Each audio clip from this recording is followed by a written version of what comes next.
Bonjour à tous. Je suis Alexandre Aubry, je suis directeur de recherche CNRS à l'Institut Angevin.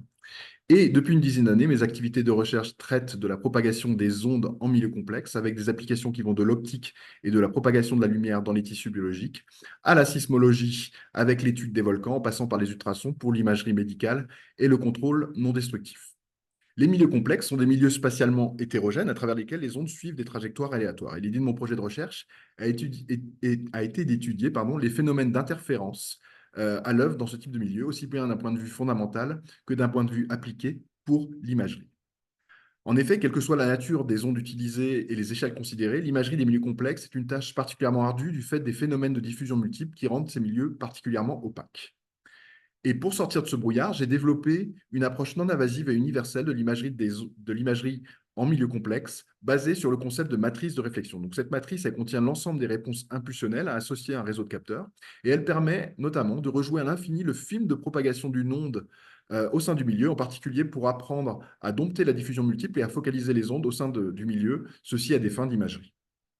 J'ai notamment donc appliqué ce principe de l'imagerie matricielle à la microscopie optique. En effet, les tissus biologiques sont particulièrement diffusants, avec des phénomènes de diffusion multiple qui prédominent au-delà de 100 microns de profondeur, ce qui constitue la limite fondamentale de l'image pour l'imagerie en profondeur en microscopie.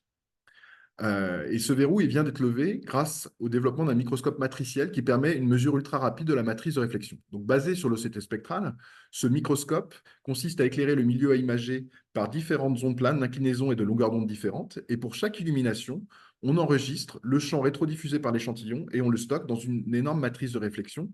Et on acquiert ainsi en moins d'une seconde la matrice de réflexion associée à un volume d'échantillon millimétrique, soit 10 puissance 9 voxels. Et à partir de cette matrice de réflexion, je peux apprendre à focaliser en n'importe quel point du milieu en exploitant la diffusion multiple et passer de cette image-ci de l'état de l'art qui est particulièrement polluée par la diffusion multiple, ici c'est l'image d'une cornée opaque, à cette image-ci qui est hautement contrastée et hautement résolue, et avec une profondeur de pénétration qui est multipliée par 5. Donc l'imagerie matricielle est quantitative puisqu'elle permet en outre d'une image de réflectivité de réaliser une tomographie 3D de l'indice de réfraction, et elle permet également d'accéder à la dynamique locale des tissus du fait de sa haute cadence d'imagerie. Donc, toutes ces performances du microscope matriciel nous ont conduit à envisager la création d'une startup avec d'anciens doctorants qui souhaitent valoriser avec moi leurs travaux de thèse. Donc, à court terme, la première application ciblée, c'est l'imagerie 3D d'embryons, afin d'améliorer les taux de succès dans le processus de fécondation in vitro. Et puis, à plus long terme, il va s'agir de développer un microscope matriciel pour une imagerie non invasive, quantitative, temps réel et subcellulaire des tissus biologiques. Donc, les applications iront de la biologie au contrôle non destructif en passant par les applications médicales. Et ça va nous permettre de repousser les limites actuelles de la tomographie à cohérence optique, que ce soit en termes de profondeur et de résolution. Mais au-delà de ça, de manière plus ambitieuse, l'imagerie matricielle va nous permettre d'extraire des biomarqueurs quantitatifs et d'introduire de la spécificité dans nos images sans avoir un recours à un marquage fluorescent, ce qui est bien sûr d'un grand intérêt pour l'imagerie in vivo.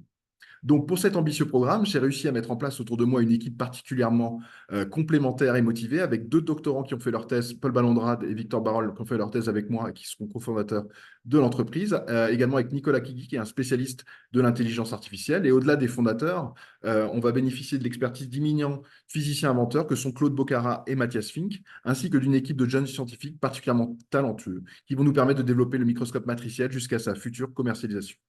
Je vous remercie pour votre attention.